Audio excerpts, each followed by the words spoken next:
Hey everybody, this is Craig Garber. Welcome to Everyone Loves Guitar. We got a great blues guitarist and a super cool guy, and actually with Kid Ramos, and he has also been highly requested by like loads of listeners, so I'm really glad to have the opportunity to have him on. Quick shout out to Patty DeVries. Thank you for connecting us, and make sure you go to everyonelovesguitar.com/subscribe, where you can subscribe to the show, and if you're listening to us on YouTube, hit the subscribe button and the bell. That helps us out. All righty. Kid Ramos has released 4 solo LPs. He's a brilliant blues guitarist, and he's also worked with blues harp band leader James Harman for 8 years. During that time, he consistently played up and down California alongside such punk bands as X, Oingo Boingo, the Blasters, and the Plimsolls. He was also part of the Roomful of Blues, Big Rhythm Combo, the Fabulous Thunderbirds, the Mannish Boys, Bobby Jones, and Los Fabulocos, releasing albums with most of these projects. In March of 2014, he got the Orange County Music Awards Lifetime Achievement Award. He also produced legendary pianist Floyd Dixon's final recording, as well as a really cool documentary that went along with that. He's also played on soundtracks of major motion pictures, and he currently has a project called The Proven Ones. It is #1. It came out. It was #1 in Blues Billboard list and #3 in Europe. And they were touring and scheduled to do a lot of touring as the rest of the world was. So go to theprovenones.com and sign up or follow them and listen to the record, buy the record, but stay tuned because this guy's on fire once the world comes back. That's so weird even saying that, once the world comes back. I feel like I'm like an Orson Welles movie or something. War of the Worlds. Yeah, it's crazy, isn't it? Very nutty, brother. Man, thank you so much for coming on the show. I appreciate your time. So good to have you, man. Oh, thank you. I appreciate it, Craig. It's great to be here, and I'm just happy anybody wants to talk to me at all. Oh, man, everybody wants to talk to you. Man, I read that both of your parents were professional musicians. What did they do, and like how did that impact your life musically? Well, growing up, my mom, she was an amazing opera singer. She was a soprano, and so then my stepdad, he toured with the Metropolitan Opera Company. Oh, wow. And he was from the Bronx. I know you're from the Bronx. He was from the Bronx. And he was a kid from the Bronx that just got the opera bug and pretty much kind of self-educated himself and learned how to sing. And then he ended up touring with the Met. And he met my mom, and they got married. And they would, he kind of retired from the road and bought a gas station and of all things. And he was just kind of one of those guys that could do anything. And he played guitar, and he's the first person I knew that played guitar and sang and everything. And so he taught me my first few chords, and he saw that I was serious about it, because I had like an epiphany when I decided I wanted to play guitar. It wasn't like, I'm going to learn casually and strum some chords around the campfire. I literally was like, I have got to master this because this is my calling in life. And I was 14 years old, and I applied myself to that. I practiced 5 hours a day, every single day, and without fail. And I learned all these records. And then when I got a driver's license, I started going to a place called the Golden Bear in Huntington Beach, which was Mecca for me because it was an amazing place. It was a small club, and it had all the greatest artists at that time would travel through there, and I saw Freddie King and Muddy Waters and Mike Bloomfield, Albert King, B.B. King, just anything that had anything to do with blues or guitar, I went there to see him. And then I started, getting to see it firsthand what they were doing because, of course, we didn't have videos. We didn't have, the internet. So I was learning everything off of records, and I would spin those records and go, well, what is he doing? And I would pick the needle up and try to, emulate what was going on, find it on the neck. And then when I actually got to see people doing it, it was like, okay, that's what they're doing, So it was a journey that hasn't ended to this day. That's awesome. What was Bloomfield like? Because unfortunately, he didn't do tons of concerts. Yeah, it was amazing. And it was shortly before he died. He had that black Stratocaster. I'll never forget it. He was barefoot, and he was playing through, I think it was a twin reverb or a super reverb.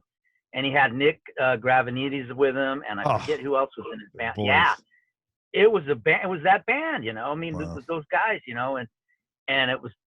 I honestly was probably 12 feet away from him, 10, 12 feet away, because I would get there early and stand in line. I mean, I had a driver's license. I would just drive my car down there by myself if I had to, if I couldn't get anybody to go with me. And I would just sit there and just, you know, study what they were doing. You know, it was my learning, you know, my schoolroom. Really. Yeah, that's great, man. They have that. It's like one of my all-time favorite songs. Do you remember that song with Nick Gravenides singing "Let Them Talk"? Yeah. I just get chills, goosebumps every time I hear that. It's such a great tune, man. Yeah, that's a very cool tune, man. I mean, you know, a lot of these guys are not around anymore, of course, which is a sad thing, you know. Yeah. But I was fortunate, you know. I was at the right place at the right time. The only thing I regret is I didn't go to the Ash Grove, because that was the other place that was going on at the same time. That was in LA. Okay. And that's where Hollywood Fats was, and all the other guys that I ended up playing with later, they were there. And more of the other LA guys played there that they wouldn't drive to Huntington Beach to Orange County. So like T-Bone Walker, Lightning Hopkins, all those guys were playing the Ash Grove at the same time. That's amazing. And I just wasn't hip to it. You know, I just was not hip to it. Yeah, man. But it sounds like you saw some great shows. God, Freddie King and Boomsy. Yeah. Wow. Yeah, Freddie King was amazing, man. What was that? He's my favorite King. What was that like? God, man, he was bigger than life. He was a great big guy, you know, and he had a 345, and he was playing with finger picks. He had metal finger picks on his index finger and middle finger and a thumb pick. And I'd never seen that before, you know, other than maybe a banjo player. And I was like, wow, man, I never realized that's what he was doing. He wasn't playing with a flat pick, you know? So, and again, I got there early, and I was 10 feet from the guy watching him, man. That's incredible.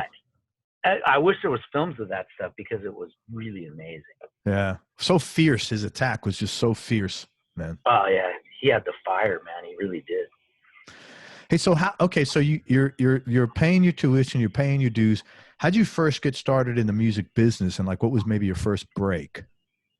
Well, I was in a band in the 70s, the late 70s. I was a teenager, and I hooked up with some guys that had gone to my high school. They were older than me.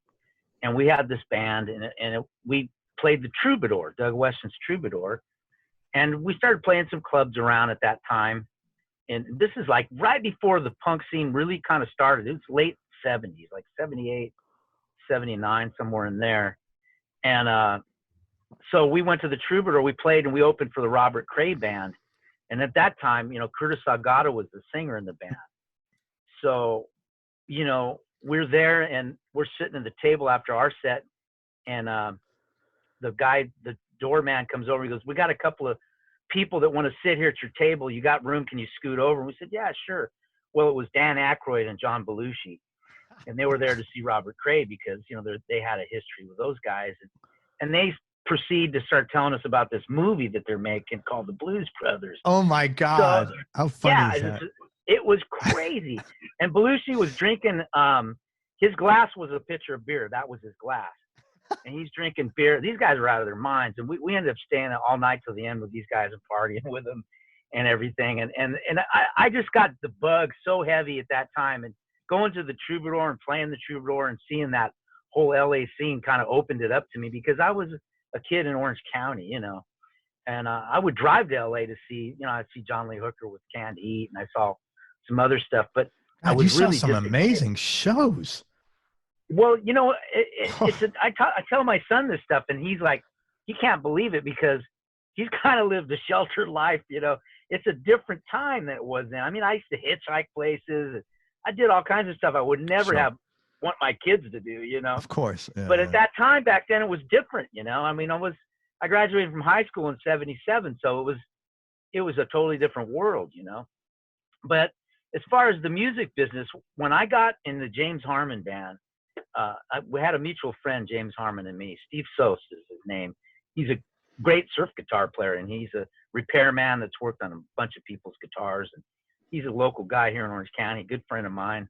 He took me to see James Harman band.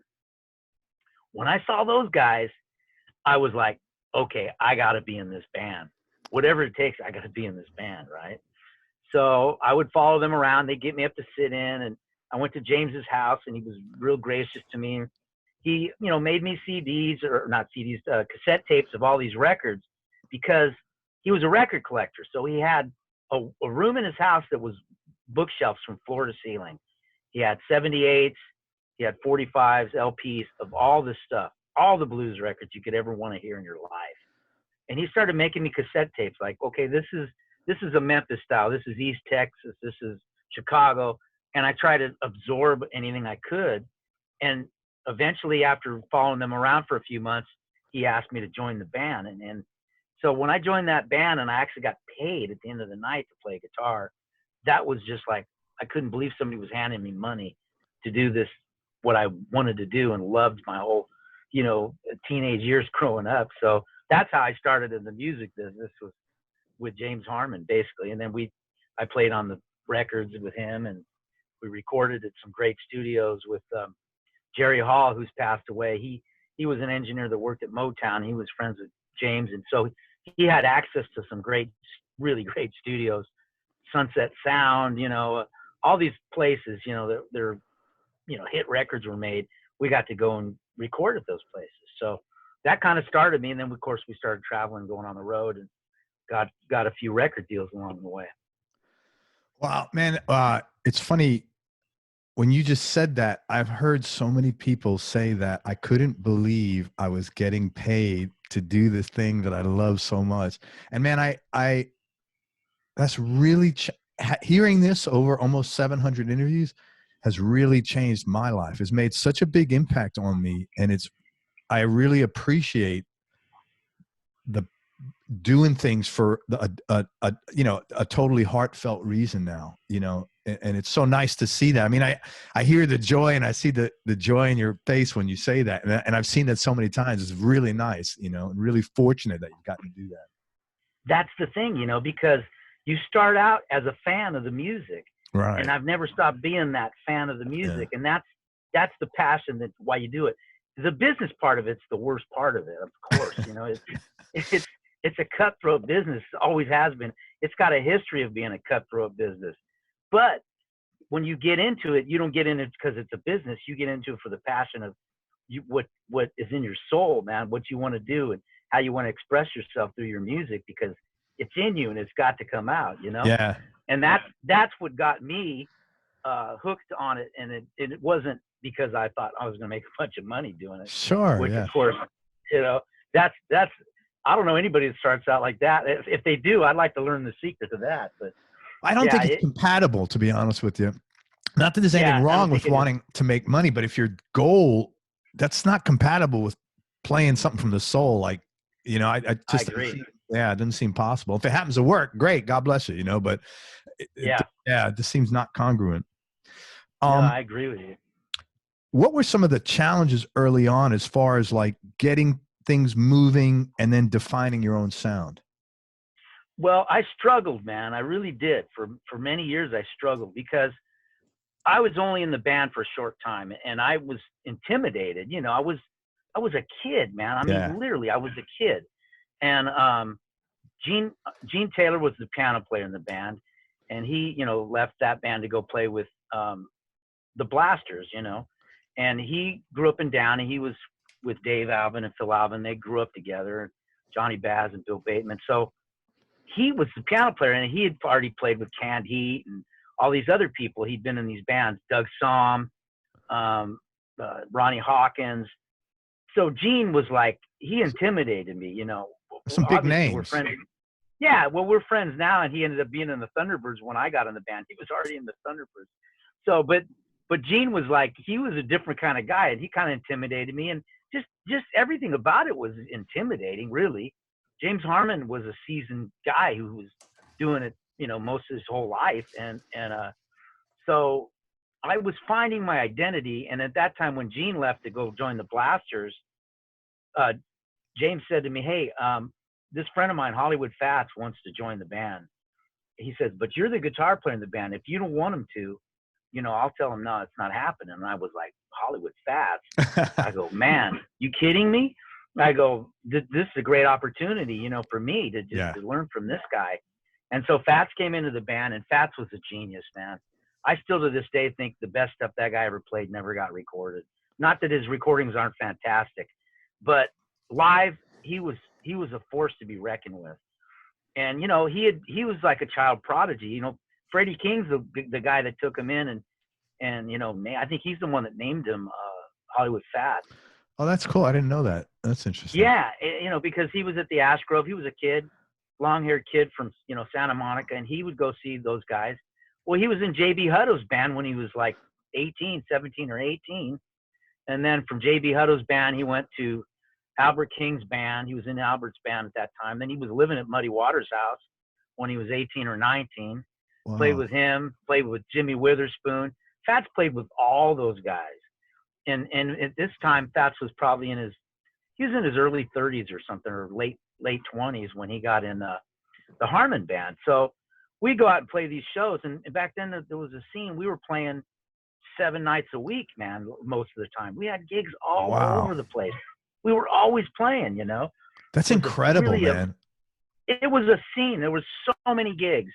And we would play 3 sets a night, you know, and half the stuff we made it up on the spot. You know, James would just call out a key and he'd go, this is like a straight beat, or this is a shuffle, and let's play like a, you know, East Texas shuffle. And, you know, all these guys knew what to play. And then Fats would take a solo, and it would be like a journey. You know, he would start it and it would have a beginning, and then he would bring it up to a crescendo. Then he'd bring it down again and bring it real quiet, and then he'd take off again. And then it would be my turn to play. And I would just be like, oh my God, what am I going to do? Yeah, that's intimidating. It is very intimidating. And he was so gracious to me. He didn't try to intimidate me. He didn't at all try to intimidate me, but it was a thing where it was like, okay, you're going to have to figure out something that defines you and separates you from him, because you're not going to be him. Yeah. There's no way I'm not going to be that. I got to find my own voice. I got to find my own thing. And it forced me to do that. And I just reached inside myself, and I found whatever that was that made me unique to myself, because being what you are is the only thing you can be. Yeah. You know, it's best to discover that early on. And so I just kind of went for what I knew, and I went from there, you know? And so I did have many nights where I was like, oh my God, what am I doing up here? You know? And I struggled with getting a good tone. Some nights I'd get a great tone, and then we'd be in another place and I go, man, I can't get a tone, you know? So it's the learning process, you know. Yeah. It's the journey. Well, to your credit, you hung in there, man, and you know, you made it work, which is, yeah. I mean, I'm only now just kind of getting to where I'm comfortable, you know, in the last 20 years, where I go, oh yeah, I got an idea what I'm doing now. But you know, it took a long time, man. I think that's normal in life in general. You know, comfortable until you're like over 50. Almost everybody I talk to, what's the biggest change? Well, I'm comfortable in my skin now. I think that's kind of like, yeah. Or you just give less shits what other people think, you know? Exactly. It's a combination of that. Very true. I was going to ask you, I saw you playing, you had kind of a really good handle on jazz as well. Is that something that you studied early on? Or, cause like I've seen you, a lot of your licks are very jazz. I mean, you'll play jazz runs. That sounds great. Yeah. I don't consider myself a jazz guitar player. I don't have the vocabulary that those guys have. Those guys play over all these changes and are amazing. I'm always trying to learn, you know. But early on, I got hip to Kenny Burrell and Wes Montgomery. Sure. And I tried to glean that feel of what they did. You know, I don't claim to have anything close to what those guys know or play, but I can hear it. You know, I hear it and I go, oh, I love the sound of it. You know, so I've kind of leaned on some of that stuff, some of the simpler stuff, and you know, I'm always trying to learn though. I never stop learning. I saw a video of you. You had like a jazz box. Really, man, I don't know. You got some great tone on this thing. Man, I think it was probably in the last 5 years, and it just sounded great. I don't remember what, because I watched a bunch of videos, but it looked like an older jazz box. Was it a Sunburst or Blonde? Sunburst. Yeah, that's a harmony. That's one of the harmonies from the 50s. Man. Yeah, with the baseball bat neck and you know, no truss rod. And I used it on that whole Floyd Dixon thing as well, most of it on that. And Okay. it's a great sounding guitar, man. It is a beautiful Definitely. sounding guitar. But it's you got to work that thing. It's not easy to play. Yeah, but it But, sounded yeah. great. It sounded great. I mean, it was, and you were having some really nice jazz runs in this one particular. I think you were Well, playing with. No, go ahead. Sorry. Yeah, go ahead. No, I kind of inherited it from a buddy of mine. I don't really think it's my guitar, but he's kind of given it to me and said, "You play it. I can't play it." You know, so it's I've had it since the Floyd Dixon sessions, and I used it on that, and it belongs to a buddy of mine named Jeff Nadell. He's the one that lent it to me, and I've never had to give it back. He just says, "No, you keep it and you play it. As long as you're alive, it's yours." That's cool. So, What's that expression? Possession is 9/10 of the law, right? Something yeah. like that. Well, he's just a good brother, man, and he I don't know, man. It's not an easy guitar to play. I know that for sure. Yeah. So, and Junior Watson owned it for a time, you know. Oh, So that's he let it interesting. go. Yeah, he let it go. But Junior's a good buddy of mine for years, man. Yeah. He's a genius of a guitar player, man. I bet you know Rick Holmstrom. Oh yeah, Rick's a good friend too. Yeah, all those guys. I know all those guys. Yeah. Yeah, Rick's younger than me. He was coming up after me, but A little bit. yeah, Yeah. I know Rick. Yeah. Yeah. Yeah. I had him on here a while back. Nice guy. Oh, he's great playing with Mavis. Yeah. So I read also that you took a break at some point in time from music, and I thought that really took a lot of courage to do. And I was wondering if you could talk about that and like what you got out of that and the whole experience. Well, you know, when I was playing with James Harman, we traveled a lot, you know, and I was just getting to the point in my life, man, where I had met this woman, you know, that I was in love with, and I'm still married to her 31 years later. Oh, dude, congratulations. Yeah, we have two beautiful kids that are growing up that are men now, but I met this girl, Linda, and, you know, it was like, you know what? I'm gone all the time, and it's just, I want to have a family. I want to, like, I don't want to stop playing music. I never really stopped playing, but to travel and go on the road and just to beat it out in clubs and stuff, I was like, you know, I think it's time to make a change. So we got married and we settled down. I got a series of different jobs, and I always had a job. I've always had a job since I'm 12 years old, man. I had a paper route, and I know what it's like to have a job. So if you want stuff, you got to have money. Yeah. So I figured that out early on. And so we got married, and we, you know, settled down and bought a place, and I just started grinding it out. But people would still call me for gigs, you know. So Linwood Slim moved back to California from Minnesota, and I started playing with Slim. Janova Magnus would call me for gigs. Juke Logan, who's rest his soul, he's passed away. And all these people would call me, so I would go play gigs. And then the Red Devils, you know, Lester Butler had started this band, and they were playing the King on Monday nights. And I started going down there, and I was playing with those guys and playing a lot of gigs with those guys. And it got to be where I couldn't wake up and go to my day job. So I said, you know what, man, I got to bow out of this thing. And then, of course, they got a record deal with Def American Records, Rick Rubin. Yeah. And the rest is history with that band. But yeah, I mean, I made a decision that, you know, having a family and being home was more important to my, you know, my mental health and my home life, you know. No, I give you a lot of credit for that. That's a tough decision. And I've talked to a lot of guys that didn't make that decision. And sometimes there's some regrets, you know? Yeah, sure. Because, you know, those times when your kids are growing up, you don't ever get those back. Yeah. They go by really fast. Now my kids are growing up, you know, but those times go by, and then all of a sudden they're gone. And you go, where was I, you know? In fact, when I was in the Thunderbirds, the same thing, man. You know, I was gone all the time. You know, the first year in that band, I think we played over 200 dates. Oh, and so, wow. Yeah, we were gone a lot, you know. And so I would come home for 4 days, and then we'd leave again for 6 weeks. It was tough, you know. And then I had to stop when my second son was born and stay home, because it was the same thing. I was like, you know, it's not gonna work out too good. Yeah. You know. So now that they're all grown up and everything, now I want to play music, you know, and travel more and do it full time all the way. And of course, now we got this COVID-19 fiasco. So I know. here I am sidelined again, you know. Well, congratulations on 31 years of marriage. That's pretty awesome, man. That's really cool. Yeah, it's tough, man. Let me tell you, that's not easy to do. Oh no, But I'm at 27, so believe me, it's like anything else, man. You got to work. you got to work at it. Absolutely. Yeah. You got to work at it. You got to give and take, and you got to say, hey, you got to pick your battles. It's not worth, Yeah. not worth fighting every day over everything. No, especially over the long term, because if you're together that long, you basically know, okay, this person's solid. She's in my corner. So you start thinking to yourself, I don't need to. You know. And you're not going to change people at this point in their lives. Yes. People are what they are. The mold has been cast.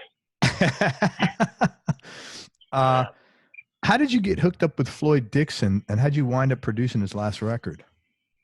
Well, Bob Auerbach, who was the guy behind it all, who had the little record label, he's the one that called me, and he called me and said, "Kid, I don't really know you, but somebody referred me to you, and I'd like to know if you'd be interested in meeting with me and Floyd, and I'd like to do a project with Floyd and this and that." And I said, "I would love to meet Floyd Dixon. Are you kidding me?"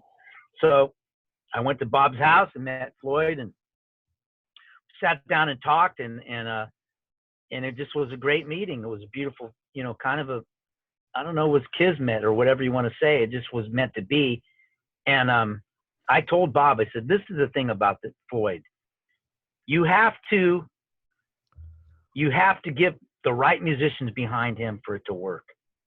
It's the only way it's going to work, If he hears that rhythm section and all the right stuff going on, it's going to bring out, the very best in that man." Because they'd made some recordings later in his career, and I was like, that's really not capturing the best that he can do. And so we set up this live venue at Bob Cortor's place, the Rhythm Room in Phoenix, which is a great venue.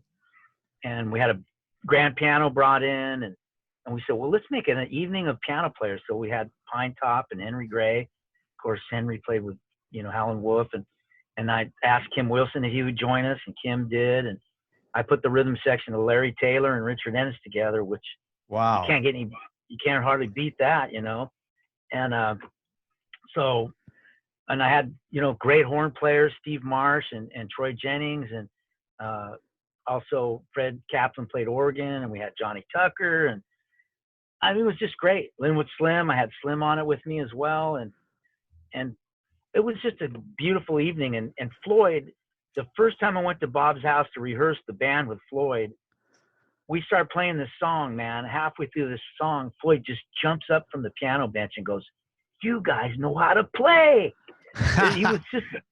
He was amazed. He was just so touched that we understood his music. We knew who he was, and we were, capturing the essence of that, the Floyd Dixon of the 50s. And he was just tickled to death, man. And he was just a genuinely beautiful human being, man. I just treasure the times I had with Floyd, man. I remember we recorded T-Bone Walker's song, Cold, Cold Feeling. And we were listening to the rough mix of it in my car. We're driving back from LA. And, Floyd used to go to T-Bone's house and play dominoes with him, He was buddies with him, and he was just looked over at me and he goes, "Kid, man, if T-Bone was alive right now, we'd go over to his house and he would just be tickled, man, to hear this, man." He would just, wow. And I just went, man, that's the most beautiful thing you can say to me, man. Yeah.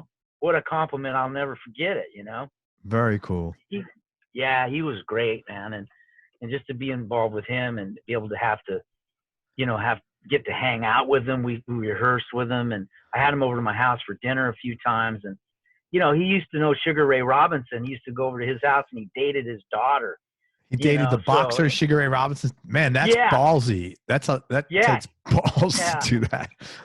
So, this guy, he knew all these people. Joe Lewis, he knew Joe Lewis. So I said, "Hey, man, I'm a big fight fan. I'm gonna have the fights on it." I think it was Roy Jones was fighting at that time. Sure. I go, "Floyd, come on over to the house. I'll cook dinner, man, and my wife will cook, and we'll come over and watch the fights, man." It was priceless, man. I'll tell you. So you came over and watched the fights with you? Yeah, he came That's over cool, and watched the fights man. with me, man. We cooked, and we had a great big dinner and everything, and hung out. We did that a couple of times. It was really fantastic, man. I really thank Bob Auerbach for that, because I mean, I never would have known Floyd ever other than through Bob, you know. So that was a great, great time, man. That's cool, man. That whole project, like you used the word kismet. It sounded like it was meant to be, man, for sure. Yeah. I know this is a hard question. Knee-jerk reaction. What are the top 3 experiences you've had musically? Well, that's probably one of them, the Floyd Dixon one. Mm-hmm. The other one, I would say, now this is when I was in the Thunderbirds. We were playing at the Atlanta Pop Festival with Santana. We played right before him. Yeah, we opened for Santana, and we're playing, and Carlos is on the side of the stage, and he's watching me play.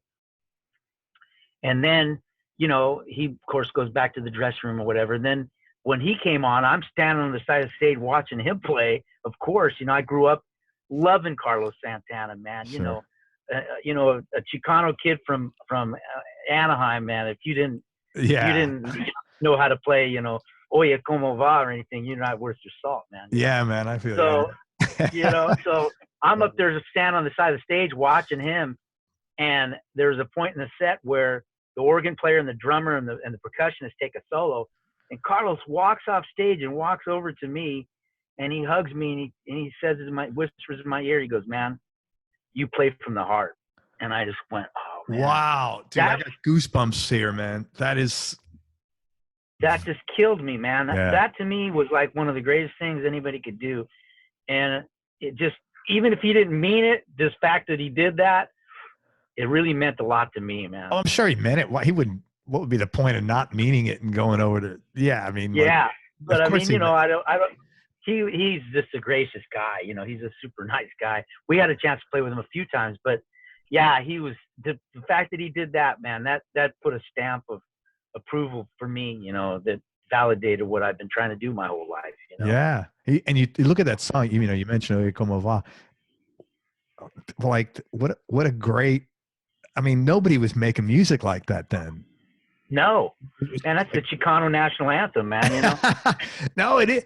You know, there's another band, and have you heard of this other band? I think it's called like Chinga. There's another band that does like Santana. Like. No, I haven't heard that, man. I love that stuff, man. Let me just take a quick look, man. Well, I'm going to tell you this. We did a song on the new Proven Ones CD called Nothing Left to Give. And you listen to that, and I'm channeling Carlos Santana on there, man. That's awesome, check it man. out. Nothing Left to Give. Definitely check it out. Yeah, I mean, that guy was revolutionary in a lot of, musically, in a lot of the things he did. And he did it at the right time where the world was open to that, which, you know, he was like really on top of it, man. Oh, that version of Soul Sacrifice at Woodstock is legendary, man. I mean, that just kills me every time I see it. Yeah. You know, it's hard to, like, you know, you don't hear that tone or that kind of sustain. No. I mean, and that was in '69. It was recorded, man. I mean, I know with that SG, man. Just killing it, man. Just killing it. Yeah. All right. So Floyd Dixon opening for Carlos Santana. What would be number 3? Well, we played at the Superdome with the Allman Brothers. Again, that was with the Thunderbirds, you know. And we're on stage, and Diggy Betts is standing on the side of the stage. And I come walking up, and he looks at me, and he goes, "Kid Ramos, huh?" And I go, "Yeah." And that was like, oh, man, because the Allman Brothers, that's huge to me. You know, I'm a kid in the 70s, you know, growing up. So my older brother, he brought records home, and that Live at the Fillmore East was like, blew my mind. Yeah. I listened to that record, and I tried to steal everything I could off those things, man. I love the Allman Brothers, man. That stuff was just killer, man. And Dickie Betts is amazing, man. You know, so that was another one for me.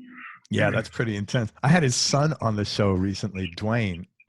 Yeah. And it's funny, you look at him, man, he looks just like his dad. He looks just like him, right? Exactly. The hair, like the mustache, like everything. He doesn't sound anything like him, but he looks just like him, man. But his speaking voice, he sounds like him. Yeah, right. His speaking voice, not his like guitar playing per se, but yeah, it's you know, and the phrasing of it, and it was really funny. Well, that's got to be tough to be Dickie Betts' son, you know. I can imagine it. Yeah, I think it is, man. For loads for loads of reasons. But yeah, Yeah, man. and being named after Dwayne Allman too. So Yeah. he's got a lot. He's got a heavy cross to bear, man. He seems like, by all accounts, he seems like a really nice guy. I've Really never nice met him. guy. He got sober at a young age, so I mean, he's got his stuff. He worked on getting, Getting it. getting it together, man. Yeah. So, all right. So, where did you grow up, actually? I grew up in Anaheim, Okay. California. What was your childhood like growing up? Well, we lived in the shadow of Disneyland. All right.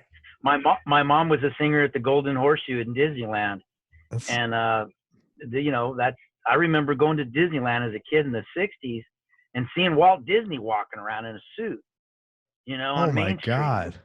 Yeah, I mean that's what I remember about Disneyland, and so Anaheim was, basically, pretty suburban, and it was a great little town. It's changed a lot, but at that time it was a great little town, and I was always talking about getting out of there, when I became a teenager. My stepdad, he's from the Bronx, he goes, "What are you talking about?" He goes, "This is paradise." Yeah.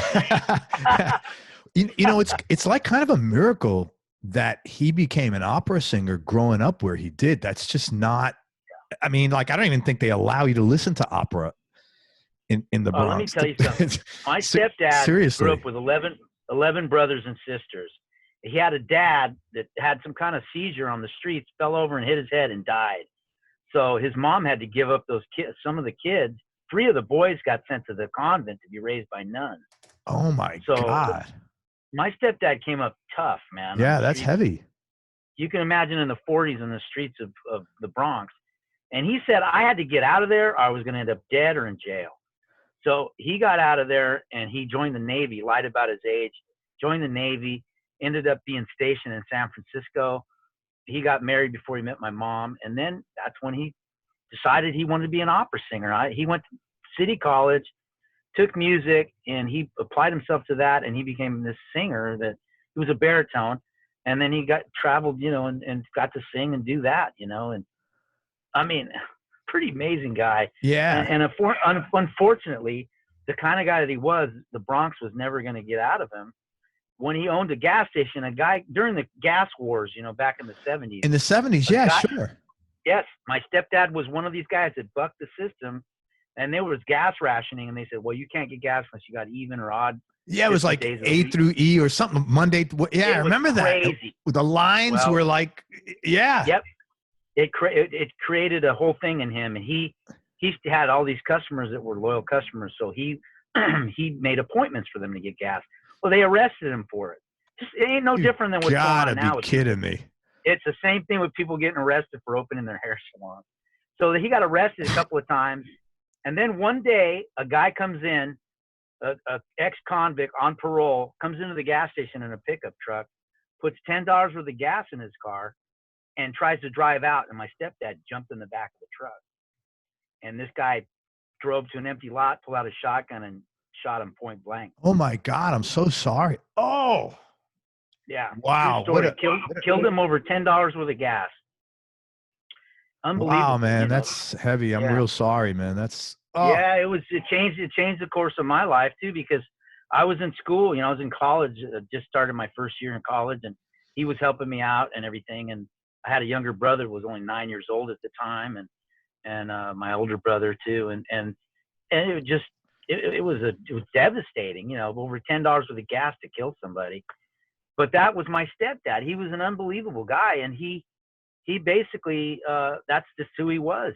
He would have gave him the $10, but to steal it, that was unacceptable. Yeah, I understand. Man, that's terrible. I'm sorry that you had to deal with that, but I'm also happy because he sounds like a great guy to be a mentor, to teach you along the way of like right and wrong and just inspiration. Absolutely.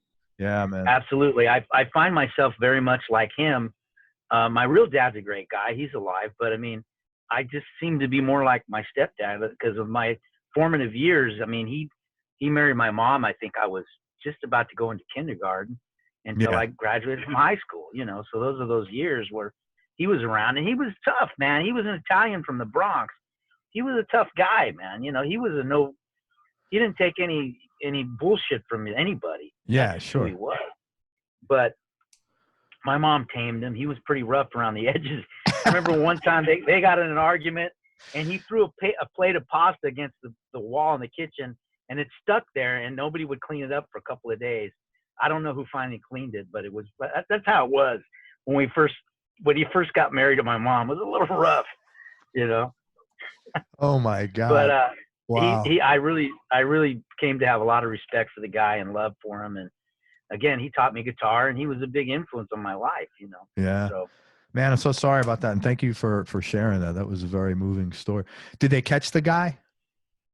yeah, one of the family friends actually followed them and saw the whole thing, and they caught the guy. He's washing the blood off his truck right afterwards, and the police caught him.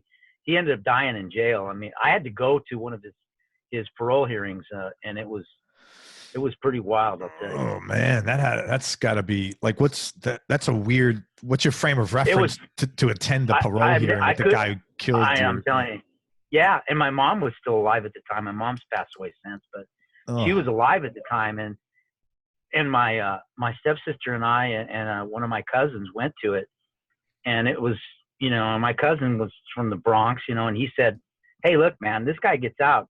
I've been told my whole life my job is to kill this guy if he gets out of jail." And we're telling him we're driving all the way up north to go to this parole hearing.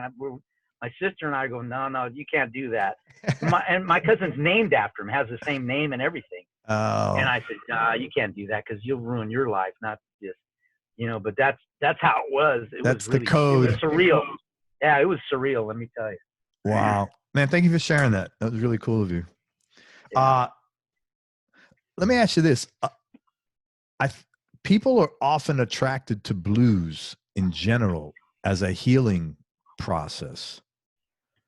You know, blues is a very therapeutic, very healing music. And I was curious if like that was part of the attraction for you. And if so, what were you healing? Well, you know, that's a good question. I never really thought about it that way. But, you know, how does a kid, you know, in a pretty, you know, middle-class upbringing in Orange County get, you know, gravitate towards blues? You know, it's really hard to trace, you know, other than the fact that I had an older brother that was really into music, and he brought records home, and I would just listen to his records, and I started listening to all these things, you know, Jimi Hendrix, the Allman Brothers, and that Allman Brothers record, Live at the Fillmore East, where they're doing, you know, Stormy Monday. Well, Dwayne Allman goes, "This is a T-Bone Walker song." I'm like, "T-Bone Walker? Who's T-Bone Walker?" So I started going out like on an archaeological dig, man, to find who these people were. I would go to record stores, and I'd go, you know, read books in the library. I was really an inquisitive kid. So I found out who this was. I went and got those records, and the same thing. I found B.B. King live at the Regal, and I put that record on, and I go, man, I've got to learn how to play this, man, because it just moved me so much. B.B. King is just so, he played two notes or one note, and it just would tear into your soul, man. Yeah. He just had so much emotion in his playing. So that from there, I found out about Howlin' Wolf and stuff. And, you know, I would put these records on, and I remember being in my room with just the light from the receiver, you know, the little, yeah. you know, iridescent light coming off your receiver, and listening to Howlin' Wolf records, you know. And my brother would come home and go, "What are you doing, man?" that spoke to me, man. It spoke to me. It's like other people that are into this music.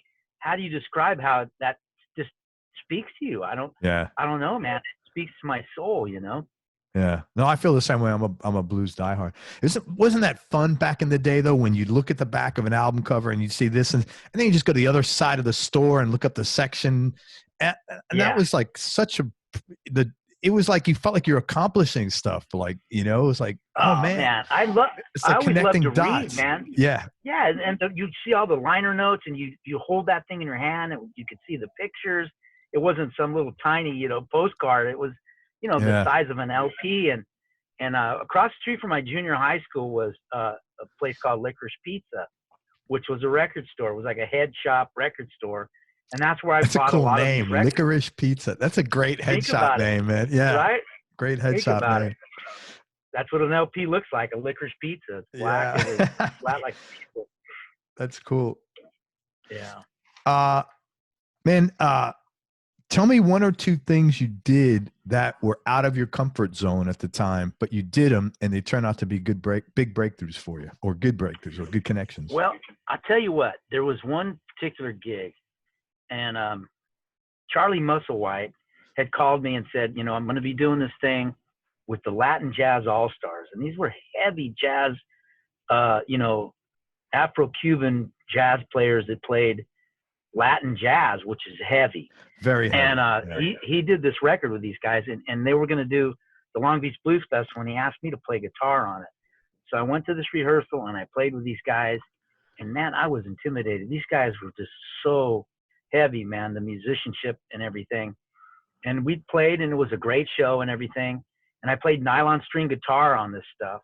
Wow. And then the guy that had, he still has this jazz show called Jose Rizzo. He called me and said, you know, we're going to do a show at the House of Blues in LA with the Latin Jazz All-Stars and Sheila E. And we want you to play guitar on it. And I'm like, really? You want me to play guitar on it?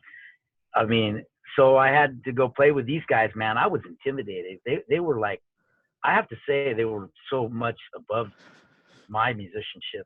I was like, I was intimidated, you know, but I just like, again, I just went for what I know and tried to play my thing, and somehow it worked, you know.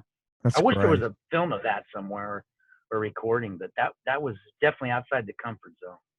Well, those guys, that's not like, it's like a lifestyle, man. The, you know, the Latin jazz guys, man. That's like very heavy, very serious, you know. Yeah, absolutely. Yeah. And the rhythms and everything are not, you know, they're not like straight, you know, shuffles like blues and stuff. No. Totally different. Yeah. Totally different. And they're always super fast, you know, and it's It's very complicated and syncopated, but you know, you try to, like, again, you just got to be yourself, man.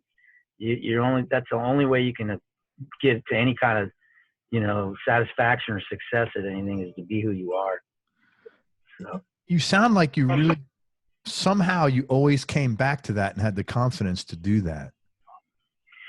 Well, I've learned that at an early age, and I just went, you know what? I know that I can't be somebody else. I'm not going to be, you know, Freddie King. I'm not going to be Jimi Hendrix. I'm not going to be any of these other people.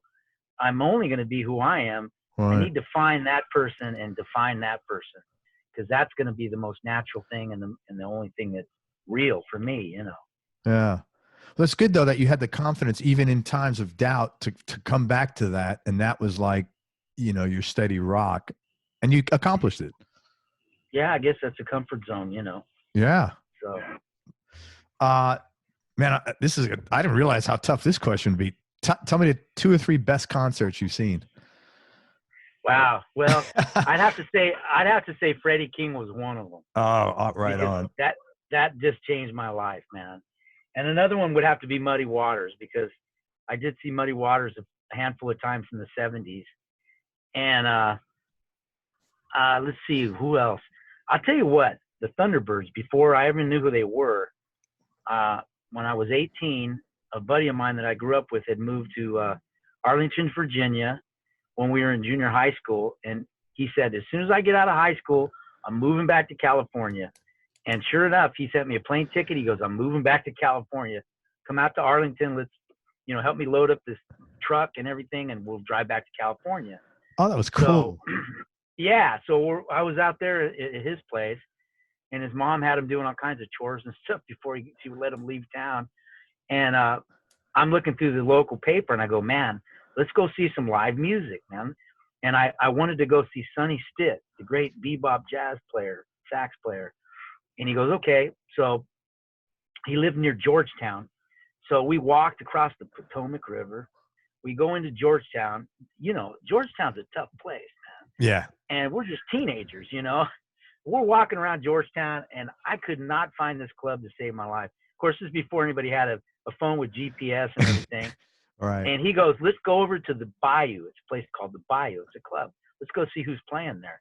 So we walk over to this place, the Bayou, and it says, appearing tonight, the Fabulous Thunderbirds. And we're both going, I don't know who these guys are, man. This looks cool. Let's go in here. We walk in. It's the Fabulous Thunderbirds. It's Jimmy Vaughn, Keith Ferguson, Kim Wilson, and Mike Buck.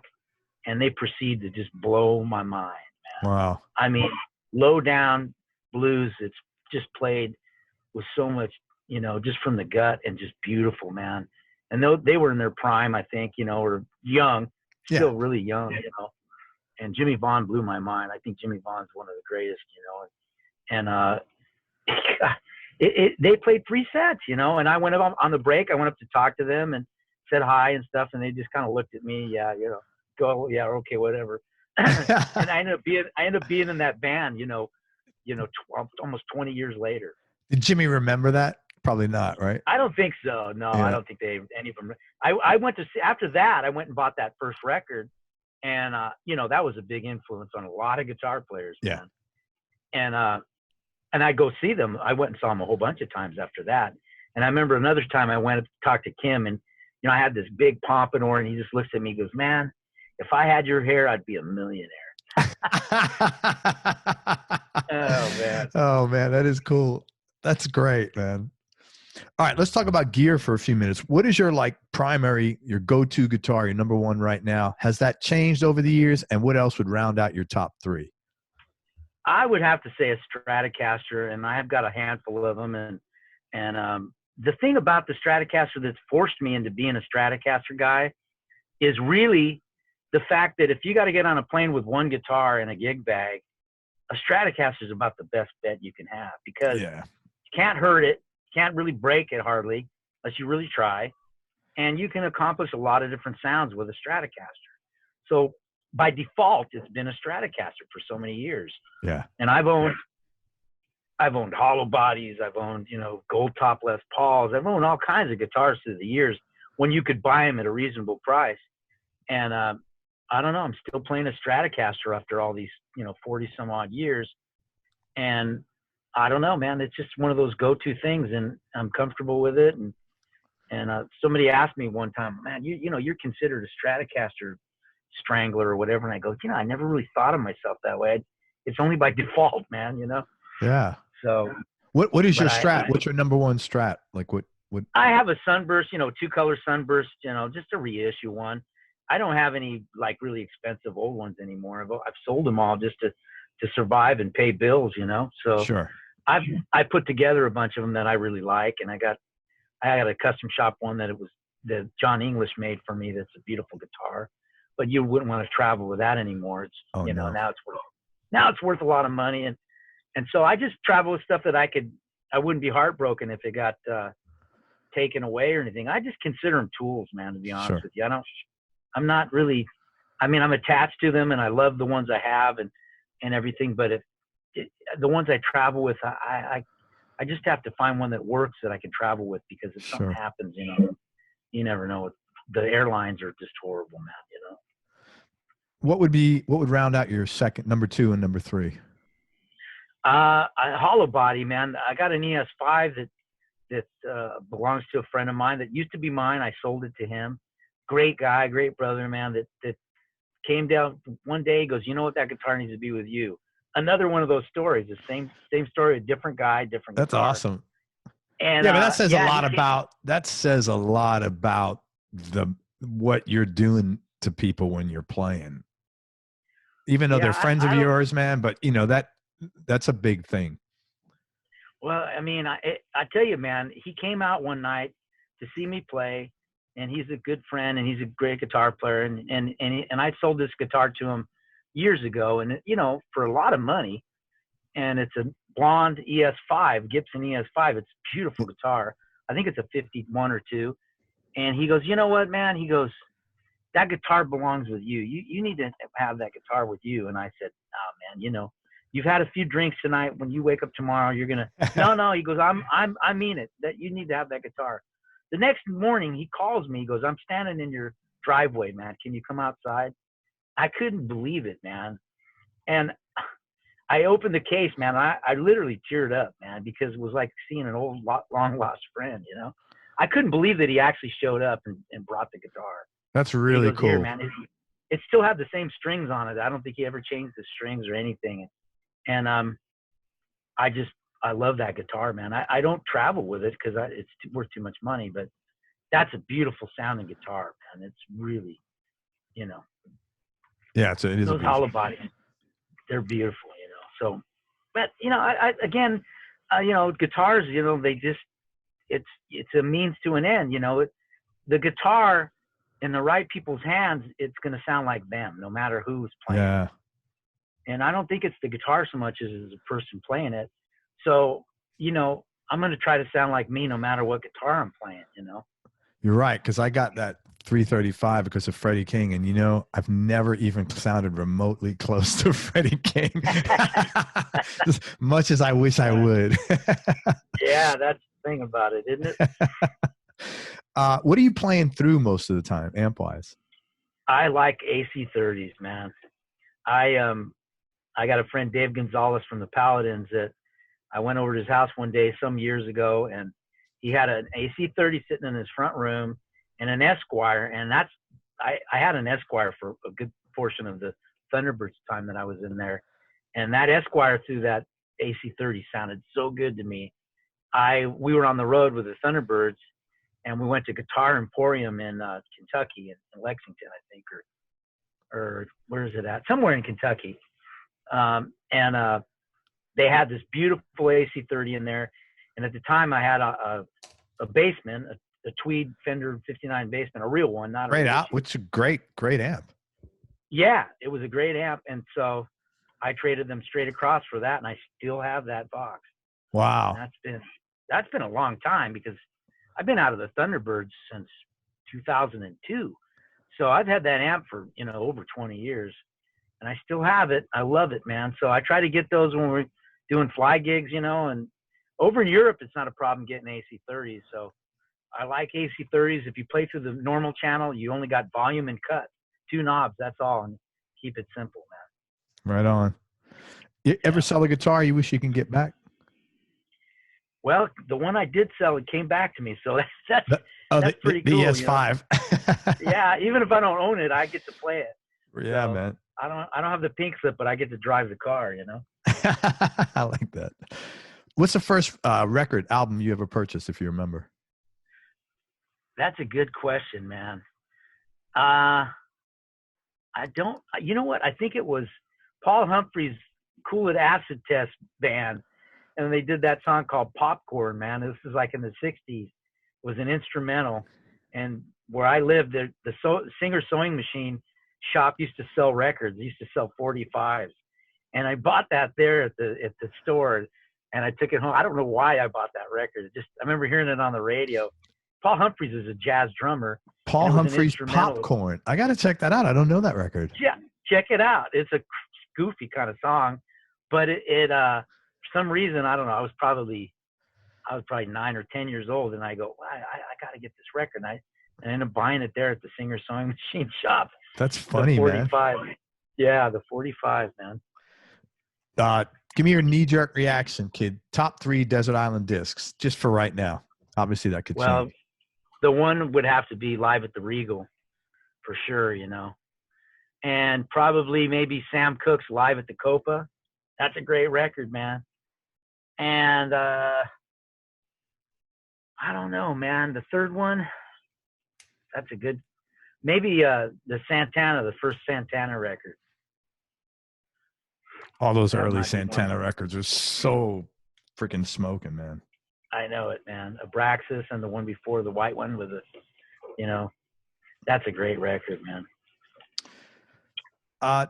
Most important things you learned about yourself? Well, I've learned that there's not that many things in life that are really important. You could hold them in the palm of one hand. And if you put that perspective in your life, I think you can simplify your life, man. And because, you know, each day's got enough worries of its own, man. And you can only get one day at a time anyways. None of us know about tomorrow. And so we live each day at a time, one at a time. That's all we get. So, you know. That might be the best answer to that question I've ever heard, that there aren't really that many things in life that are that important. Are you guys getting sober? No, I've never been an alcoholic or anything like that. I don't really. I drink a beer here and there or something, but I'm not a big drinker, anything like that, you know. But I'm a Christian, you know, and I'm you know, I got my faith. I don't go around, you know, knocking people over the head. I'm trying to work it out myself, you know. It's a lifelong thing to work it out, man. And fear and trembling, you know. It is. You know? But that, you know, the thing is what you just said. When you, if you think that, and if you feel that, it takes a lot of pressure off you. Yeah. You know, it's true. It's true. Yeah. Because there really aren't that many things. I mean, like that you can do that. If you make a mistake, the world's going to end, or exactly. You know, exactly. And yeah, man. And then the other thing you said earlier, man, you just like, you know, when before, I think you were talking about when you had, were sick, you said, man, I just gave it up to God, and like, I'm going to do the process. I can't control the results. Boom. That's it. And it does take a lot of pressure. I'm going to tell you, that was a pivotal thing in my life, man. When I got told, the doctor called me, and I was driving the car just like I'm sitting in this car now. And I was driving, and he goes, "You got a minute?" And I go, "Yeah." And I pulled over. I was oh my by myself God. in the car. He goes, "This is what's going to happen." And he laid it out for me, man. He said, "You're going to go in the hospital 5 days. You're going to do this, this, and this. You're going to go to radiation 5 days a week for 5 weeks. We're going to do this and this is what's going to happen, and this is your chances." And I go, "Well, I'm not going to be able to work or do anything." He goes, "Well, no, because you're going to be in the hospital, and then every 3 weeks you're going to be back in the hospital." And I got off the phone with him, and I sat in my car, and I cried, man. I cried, you know, and I just said, "You know what? I can't bear this. It's too heavy for me." And I surrendered, man. And that's where I had peace. I had total peace. I surrendered, and I go, "God, you carry it, because I can't." Yeah, I that's can't bear heavy. it. I couldn't bear it. Yeah. And at that time, I had peace about it. And I realized there's nothing I can do about it. I have no control over it, you know.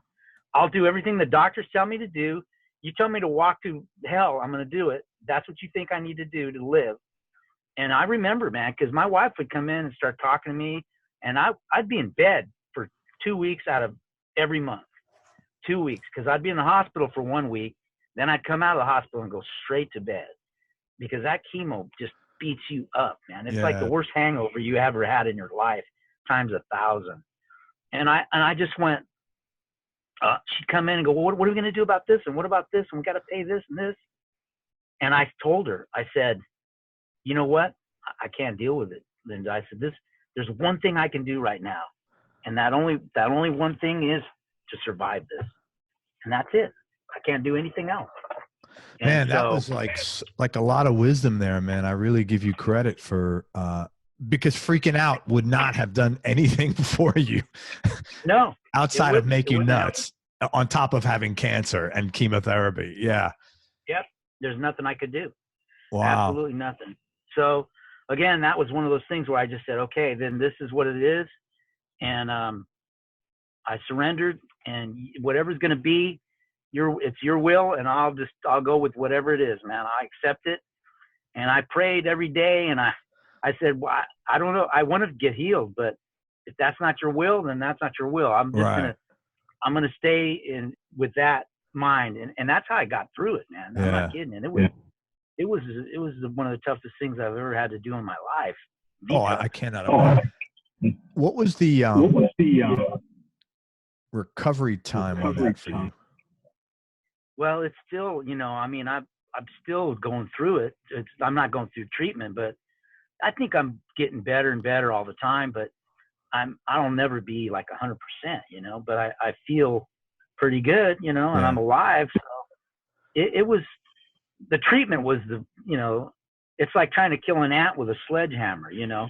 It's just worse than the cancer, you know. Yeah. So. And I guess they have to do that. Yeah, man, you hear you made it, man. And I hear it in your voice. I know you have so much gratitude. So I'm just happy that you had a happy ending. That's great, man. Yeah, really good. What makes you happy? Well, my family makes me happy, you know. My wife, my kids, my life, the fact that that I'm still here. I'm grateful to be alive. I have some wonderful friends. I have, you know, a lot of peers, people I look up to that, you know, iron sharpens iron, I always say, and that's true. Yeah. And musicians that I get to play with, I've been really fortunate. The guys in the band, the Proven Ones, they're just great brothers, man. They're great guys. We have a great time playing, and I think it shows in the music, you know. And I'm just looking forward to getting back to playing and traveling, getting in front of people and being able to, you know, play music. That's where you need to be, man. That's what you do that impacts others the way, you know, the way you do, man. Any hobbies outside of music? I like old cars and old motorcycles, you know, old Harley Davidsons, and I like all the old stuff, man. I'm into all that stuff. 2 more questions, kid. Biggest change in your personality over the last 10 years, and how much of that has been intentional on your part or just a natural part of aging? Well, I think, again, like, you know, you think about, like, if you go into nature and you see a rock that's in the stream, right? And you see the water passes over that rock day in and day out, minute by minute, hour by hour, and it shapes that rock just by the force of water running over it. The water itself doesn't have to be powerful. It's just the consistency of it that makes it and shapes it to what it is. And that's kind of what life does to you as a human being, if you're aware of that and just, you know, just be shaped by things that are positive and don't let them affect you in a negative way. And that's what I've tried to do. And of course, my relationship with God, my spirituality, that, you know, that's a personal thing, that's the biggest part of my life probably. And my love for my family, you know, and to see your kids grow up and be successful and to be good people. That's a wonderful, really good thing, man. Yeah. Yeah. That is awesome. And tell me the most important lesson life has taught you. Well, I think, again, it's that not that many things that are really important, you know, just to hold the simple things that are real, love and truth and things that are right. Those are the things that are lasting, you know. Everything else is temporal, man. All this stuff here, the guitars, it's just wood. It's going to burn. Everything's going to be just, it's not going to be here, you know. If you live 100 years, it's really nothing, man. It's not long. In the big scheme of history and life, you know, 100 years isn't anything, and most of us don't get that many years. We're here and we're gone. So, you know, what we do in our relationships and what we do and what, you know, I always say that there's 3 things. There's how people see you, there's how you see yourself, and there's how God sees you. And those, if you have that perspective in your life, that's the most important thing right there. Dude, I was a fan of your music before, and I'm so glad we got to connect because now I'm such a fan of you as a human being. You are just tight on, you know, real sincere guy. I really appreciate that, man. It's been a genuine pleasure talking with you, man. I appreciate it. Yeah, no, I wish you nothing but great luck. I mean, you said so many nice things here. You said, I've got to master this thing because it's my calling in life. I couldn't believe someone was paying me to do it. I mean, all these like real positive nuggets, man. You got to be yourself. I mean, awesome stuff, man. Really very inspirational talking. I'm so glad your health is back on track, man. And I hope to God I see you here playing in Tampa. That would be awesome. Me too, man. I think it's going to happen next year probably. They're going to keep the same lineup and move it to next year. I hope that's what's going to happen. I will be there. Please come out and say hi to me, man. That'd be great. Dude, I promise. Right. Hey, let me tell people. Listen to the Proven Ones and tell me what you do. Me a favor. Yeah. After you listen to it, I mean, it's not a blues record. It's got blues in it, but it ain't a solid stone blues record. Listen to it a few times, and you send me an email and tell me what you think, man. Promise. You have my word. I promise that I will.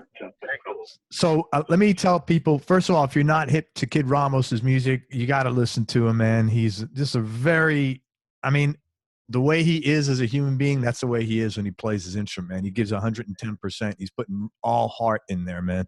But check out the new record. It's called The Proven Ones. The band is The Proven Ones. #1 on Billboard and #3 in Europe. The album's crushing it, and they're going to be touring as soon as like COVID is over and everybody gets, you know, permission to go out and play again. What else? His son, Johnny Ramos, has a record out called Johnny and Jaylene. Absolutely. Listen to that too, man. They're just teenagers, man, and it's so sweet and beautiful, man. Really cool, man. Check Very it out. cool. And Very Kid produced that, and you can find that at johnnyramos.com, Ramos, Johnny, Johnnny. And both Kid and his son, Johnny, are on all social media channels. So, follow them on, I don't even know how to say this. Follow them, like them on Facebook. It says only 700 interviews to get this right. Like them on Facebook. This is an old age thing. Like them on Facebook, follow them on Instagram, and sign up on their YouTube page. Subscribe to their YouTube page. Good Lord, man. It's just too much. It is. Man, and thank you so much again. I really appreciate it. Any final words of wisdom or anything else you want to say or promote? Anything I missed?